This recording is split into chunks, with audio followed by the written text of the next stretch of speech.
The word chosen to symbolize the Holocaust was not nekama, it was not revenge or avenged.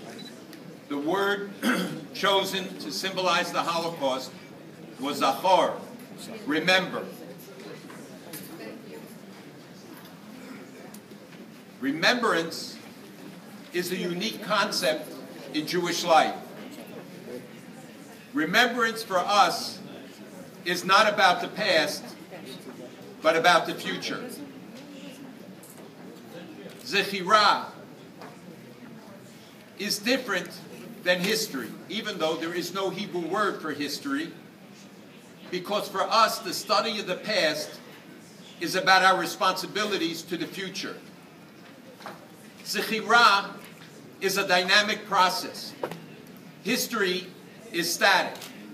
History studies an event that occurred at a particular time and a particular place. Remembrance tries to understand all that led to what occurred and all that flowed from it. That it is not enough for us to look at it in isolation, but we have to understand the causes and the consequences. And therefore, the word zachor was chosen to symbolize the Holocaust, to remind us that it is not just about the past. We live in a generation of forgetfulness. Churchill once said, "The further back you look, the further ahead you will see." Orwell said, "Whoever controls the past will control the future."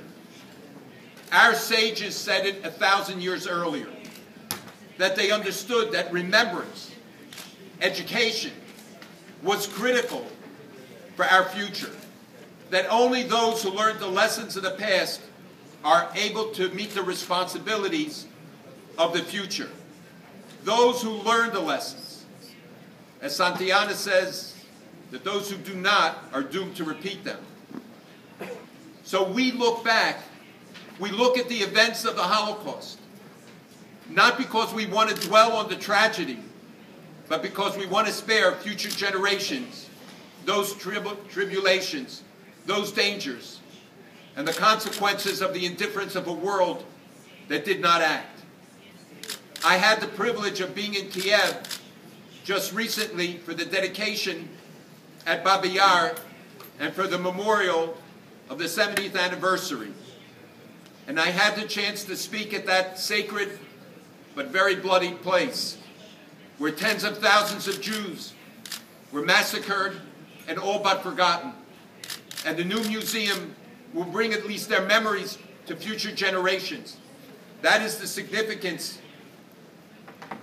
of that building and its intent. So our responsibility is to learn the lesson and to educate the next generation. We see the rise of anti-Semitism in the very countries where it was so prevalent only 70 years ago. We see young generations who do not know what Auschwitz and Birkenau, what Kiev or Treblinka, what Babi Yar meant. It's our responsibility to educate them and to look back in order for them to understand not just who died there, but how they lived. To learn about the individuals, that they may not compound the tragedy by forgetting them and letting their memories be lost. Never again is not a hollow phrase we yell at rallies. It's a pledge that every generation has to take anew. And this generation has to, in the face of what we see, the efforts to deny the Holocaust, as Ambassador Prosor said, even in the hallowed halls of the United Nations, those rise today and deny what occurred to 6 million Jews and millions of others, because they understand that if you take away our past, you take away our future. That if you deny what happened to us in the past, you deny future generations their rights. The efforts to demonize and delegitimize Israel are no different than the Holocaust and the goals of the Nazis in that era, except today it's directed at the corporate Jew, Israel, rather than the individual Jew, because it's not politically correct. So when we see these ugly things rising again, we understand the importance of zachor, remember. President Ronald Reagan once told me, at the time of the controversy of his visit to Bitburg, that when he was a soldier in 1944, before he left the army, he stole a film about the concentration camps. And he said that he had never told anyone, and he knew it was a crime. But he said then that he knew the time would come when people would deny this, when people will say it didn't happen. And he at least wanted his children to be able to bear witness by having seen the films and by protecting it to show to their generation and to their children's generation about what really happened.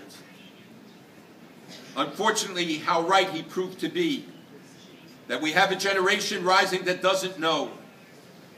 70 years ago, people said they didn't know. We know from the archives that have been opened that it was a lie. They didn't want to know. All the information was available as the Nazis marched across Europe because the Allies had broken the codes. The French, the British, the Americans, they knew every day how many Jews were being killed. But they didn't want the Nazis to know they broke the codes. And for 60 years after the war, they didn't want the Nazis to know that they broke the codes, because it would have exposed the lie that they didn't know. It's a world that did not care and didn't want to know. Today we know everything. All the information is available to us. Future generations will judge us just as we judge a generation of 70 years ago and ask us, what did we do? We better have good answers. And the answer to me lies in Zachor. Jewish history teaches us that the greatest dangers that the human race faces are not natural disasters or wars. It's apathy, indifference, and ignorance. Those are the dangers we cannot overcome. And we have an obligation to make sure that this generation does not fall victim to it, that we do not put in jeopardy neither the state of Israel or the future of the Jewish people, and as we learned, that Jews are only the first victims. They're the canary in the mine. We are called an Am Levadod Yishkon. We're talked of as a nation by the Bible that dwells alone. But never again should Jews be alone. We know that events like this bring people who represent many countries, and especially the representatives of the Ukraine, to send the message that we will not be alone and that we are not alone. Others have to stand up. We have to make sure that the memory of the 6 million is perpetuated and that their lessons of their lives and of their deaths are not lost on future generations. That we understand our obligation. Zechira is an obligation passed on from generation to generation. Each of us anew must understand the lessons of the past and teach it to future generations. Yehei Zichronam Baruch. May the memories of all the victims be blessed. But we can assure it by what we do, and by assuring that future generations will never let it happen again.